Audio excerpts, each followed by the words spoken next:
നമസ്കാരം. നമ്മൾ പലപ്പോഴും പല മോട്ടിവേഷൻ വീഡിയോസും മോട്ടിവേഷൻ ബുക്സൊക്കെ വായിച്ചും ചെയ്യുന്ന ആളുകളാണ്. പക്ഷേ ഫുൾ ടൈം നമുക്ക് ആ ഒരു മോട്ടിവേറ്റഡ് ആവുന്നില്ല എന്നുള്ളതാണ് പ്രശ്നം.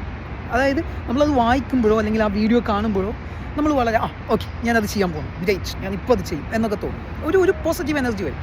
പക്ഷേ 5 മിനിറ്റ് കഴിഞ്ഞാൽ അല്ലെങ്കിൽ പിന്നെ ചെയ്യാം, അത് പിന്നെ ആക്കാം, അത് കഴിഞ്ഞു. അതിൻ്റെ പ്രശ്നം എന്തെന്ന് വെച്ച് കഴിഞ്ഞാൽ ആ കാണുന്നതോ ആ വായിക്കുന്നതോ അല്ലെങ്കിൽ ആ പോസിറ്റീവായിട്ടുള്ള എന്തോ അത് നമ്മുടെ ഉള്ളിലേക്ക് എടുക്കണം, സ്വയം തോന്നണം.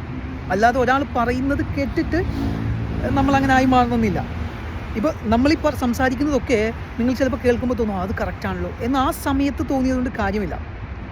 ഇപ്പോൾ നമ്മൾ ഡോർ അടച്ചിട്ട് കൊണ്ട് ഒരാൾ ആ റൂമിലേക്ക് കയറില്ല, പക്ഷേ അതേസമയം ഡോർ തുറന്നാലാണ് ഒരാൾക്ക് അതിൽ വരാൻ പറ്റില്ല. അതുപോലെ നമ്മുടെ മനസ്സും ശരീരവും ഇതിൽ ഡെഡിക്കേറ്റ് ആയിട്ട് നിൽക്കുമ്പോഴേ നമ്മൾ എന്തും ആക്സെപ്റ്റ് ചെയ്യാൻ റെഡിയാവുള്ളൂ, അല്ലേ? അപ്പോൾ അതേപോലെയാണ് നമ്മൾ എപ്പോഴും ആ ഒരു പോസിറ്റീവ് വൈബ് അല്ലെങ്കിൽ ഒരു മോട്ടിവേറ്റർ ആയിരിക്കണമെങ്കിൽ നമുക്ക് ആദ്യം ഒരു സെൽഫ് ഗോൾ ഉണ്ടായിരിക്കണം. നമുക്ക് എപ്പോഴും ഒരു സെൽഫ് ടാർഗറ്റ് ഉണ്ടായിരിക്കണം. എന്നിട്ട് ഡെയിലി നമ്മൾ എന്ത് ചെയ്യുക, ആ ടാർഗറ്റിലേക്ക് ഉന്നം വെച്ചുകൊണ്ട് നമ്മൾ പ്രവർത്തിച്ചു കഴിഞ്ഞാൽ ഏത് സമയം 24/7 വളരെ ആക്റ്റീവായിരിക്കും, വളരെ പോസിറ്റിവിറ്റി ആയിട്ടിരിക്കും. സോ ജീവിതത്തിൽ ലക്ഷ്യബോധത്തിൻ്റെ പ്രാധാന്യം ഒരിക്കൽ കൂടി ഞാൻ പറയുന്നു എന്ന് മാത്രമേ ഉള്ളൂ.